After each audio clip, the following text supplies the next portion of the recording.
We all love the Straw Hat Pirates. At least I hope so. What kind of weird person doesn't like them? Each member stands out with their own unforgettable personality, iconic design, and unique fighting style. More than that, they have a certain way of making us feel things, whether it's hope, joy, or sorrow. But when did those feelings hit their peak?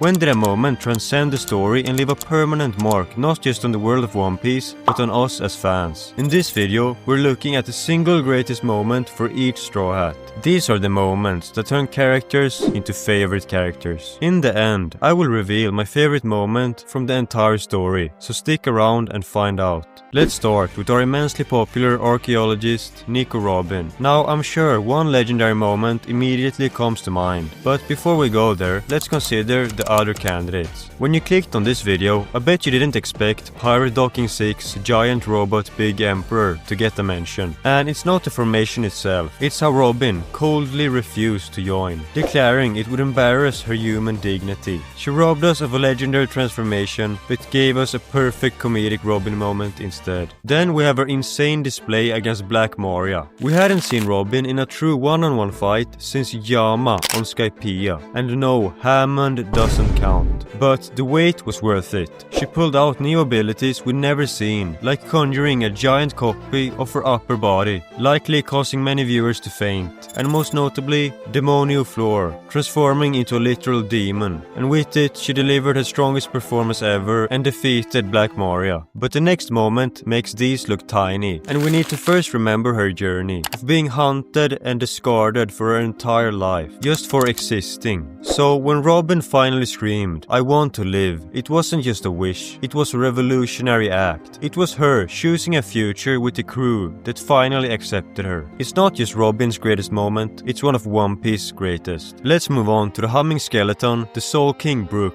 One great candidate happens right after the Thriller Bark nightmare ends. After decades of being alone, Luffy's arrival changed everything in just a few days. Brook found out that Laboon is still waiting for him. He got his shadow back, and he stumbled into a new crew that genuinely wants him. And it all hits him at the same time. That quiet scene where he plays Bing Sake on the piano and he says that he's glad to be alive hits so hard. And then I could just say the entirety of Whole Cake Island. He was really the MVP there. From smashing the portrait of Mother Caramel to successfully stealing a road poneglyph from one of the 4 emperors. But the greatest of them all is when he stands face to face with Big Mom herself without a single shiver in his bones. Lin Lin exclaims that Brook and his friends all might die. His response is priceless. Young lady, what kind of idiot draws up a plan with the expectation of dying? That's some backbone right there. Moving on, we got our first Monster Trio member, Blackleg Sanji. This guy has a lot of moments, and I know he's got a vocal cheerleading squad, so please comment your favorite moment of his that I didn't mention here. And that goes for all characters, by the way. Him telling Usopp that everyone has things they can and can't do during Enies Lobby is a great line. The whole Mr. Prince thing was just perfection. The way he stayed cool during the entire call with Crocodile and easily outsmarted one of the most cunning villains in the story, and looked damn cool doing it. Am I glazing Sony right now? I'm finding out stuff about myself making this video, but his greatest moment of all is his self-sacrifice in Skypiea. Nami and Usopp were about to be obliterated by Enel's Elthor attack before Sanji kicked him out of harm's way and took the full brunt of the attack himself. But that's not all. When the electricity cleared away, Sanji was still standing. Ah, Kami. I was just thinking how I wanted a light.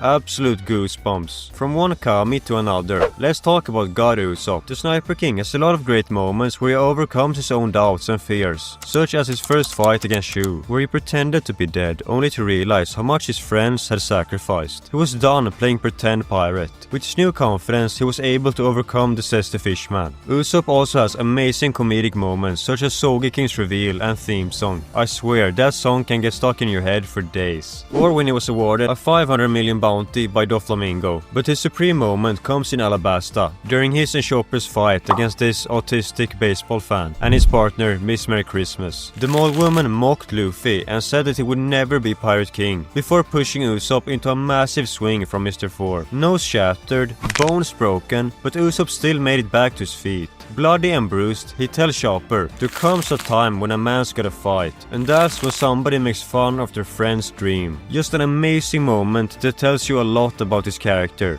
If you're having a good time, consider giving that subscribe button a nice uppercut. I post One Piece videos every single Friday, so you won't regret it. Now, let's move on to Usopp's fighting partner in Alabasta, Tony Chopper. Well, every time he gets a compliment is a great moment, but of course he's got some that really stand out. His risky journey to find a cure to Dr. Hiriluk is one that makes you love him immediately. His first solo victory against Gidatsu is also a huge moment for him. He came into the fight scared and only focused on dodging. Then he got a revelation and locked in. He stopped doubting himself, found Gidatsu's weakness and finished him off. Another legendary candidate occurs during chapter 407, titled Monster. What makes this moment so special isn't just the monster point reveal, it's that Chopper, beaten to a pulp by Komadori, makes the ultimate sacrifice for Robin, thinking, if I'm gonna die anyway, I may as well do it. He willingly turns himself into a mindless monster to save his friend. It's raw, heartbreaking loyalty. However, his greatest moment comes from his role as a doctor. During the raid on Onigashima, Queen had unleashed the Ice Oni virus, a plague that turns everyone, ally and enemy, into frenzied monsters on contact. The sheer insanity of this moment is that Chopper, infected himself, has to diagnose an ancient virus and formulate a cure in real time while war rages around him. And he does it. Through pure medical genius, he not only cracks the virus, but mass produces the antidote for thousands. It's the pinnacle of his character, the monster who became a doctor, saving an entire army in the heat of chaos. I have a very important question for you. What is Franky's most moment? Was it when he took the sea train head on, or was it when he built the 1000 Sunny on a very short notice, or his absolute barn burner with Senor Pink? Well, I wouldn't blame you if either one of those is your favorite. My second favorite moment of his occurs once again during the raid on Onigashima. He and Brook saved Nami from Big Mom, and when Nami says they need to run away because she's an emperor, Franky responds, "Are you even trying? Do you want to make our captain the Pirate King or not?" Just an amazing line. His greatest moment, however, is one that people often overlook, since it almost immediately follows Robin's I want to live moment. But we shouldn't let it get overshadowed any longer, because Franky burning the blueprints to Pluton was legendary. My man trusted the Straw Hats so completely to rescue Robin that he burned the plan for Pluton, removing their last failsafe against the world government. The best part was that he did it in front of CP9, who had been trying to get a hold of them for 5 years. Let's talk about the Knight of the Sea, Jinbei. Before we hit his peak, we gotta talk about Whole Cake Island. After they crashed the wedding, he told Big Mom that he wanted to quit her crew. She then tried to steal his lifespan, but Jinbei didn't even blink. It didn't work, because he wasn't scared of her. So he just hands back her sake cup, basically quitting right to her face, and declares that if he's going to be the crewmate of the next Pirate King, he can't tremble before a mere emperor. If courage was a scene, it would be this one. But his greatest moment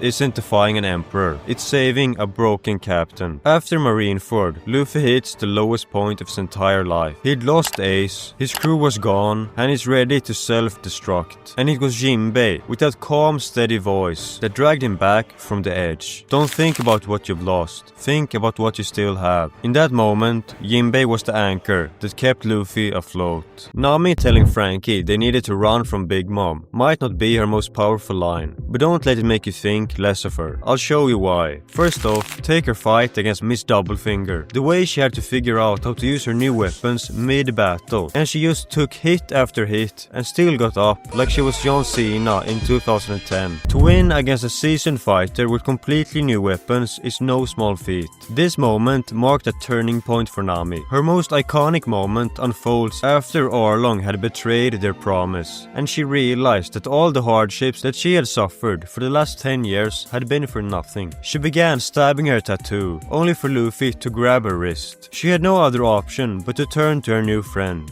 It's not often 2 words can have such an impact, but when Nami says, "Help me," it hits you right in the heart. And the moment is not complete until Luffy places his hat on her head. However, I think she has a moment even more powerful than this. During her battle with Ulti, Nami was badly beaten, completely outmatched, and literally on her knees. Ulti gave her an ultimatum: renounce Luffy's dream or die. Usopp was screaming at her to just lie and save herself, but she couldn't do it. Even Even broken and battered, Nami looked her own death in the face and declared that Luffy would never stop until he became the Pirate King. This isn't the heartfelt help me of a girl in need. This is the fierce, unshakable belief of a navigator who knows her captain's destination. So if you ever want to call Nami a coward again, think about this moment. Let's move on to the pirate hunter, our boy Zoro. And this guy has enough moments for an entire video, so let me quickly mention some good ones before I tackle those at the very top. Zoro versus 100 bounty hunters at Whiskey Peak. Zoro cutting Monet in half. Him letting the cursed blade decide his fate at Logtown. Defeating Mr. One and learning to cut steel. Feel free to comment your favorites that I didn't mention down below. But one of his truly great and hype moments occurs atop the rooftop on Onigashima. With his new blade Enma in hand, he unleashes an attack so powerful towards Kaido that Big Mom pleads with him to dodge, and the world's strongest creature is forced to listen. If that's not proof of strength, nothing is. Now when you ask most Zoro fans for his most iconic moment, the answer is nothing happened. And I get it. Taking all of Luffy's pain without a flinch and then acting like it was nothing. It's peak Zoro. Unbreakable, loyal and stupidly tough is the scene that cemented his image as Luffy's unshakable right-hand man. But here's the thing. While nothing happened is the ultimate display of his loyalty, it wasn't the moment he shows it. That choice happened way back in Baratie, right after Mihawk cut him down. Beaten and humiliated, Zoro didn't just vow to never lose again. He made that promise to Luffy. In that moment, his dream stopped being a solo mission and became part of a captain's ambition. He wasn't just a swordsman anymore, he was a straw hat. So yeah, one is the legendary feat everyone remembers, but the other is the vow that made him who he is. And that's why it's his greatest moment. And if Zoro's moments could be a video of their own, Luffy's could be 3. So to not sit here for an eternity, I'm just going to give you his, in my view, greatest moment. And also the greatest moment in the entire series. His declaration of war against the world government. His cold command to shoot down that flag. Seeing it get torched in flames. Him screaming, "Bring it on," at the top of his lungs after he turned the whole world against him because he wouldn't abandon his friend.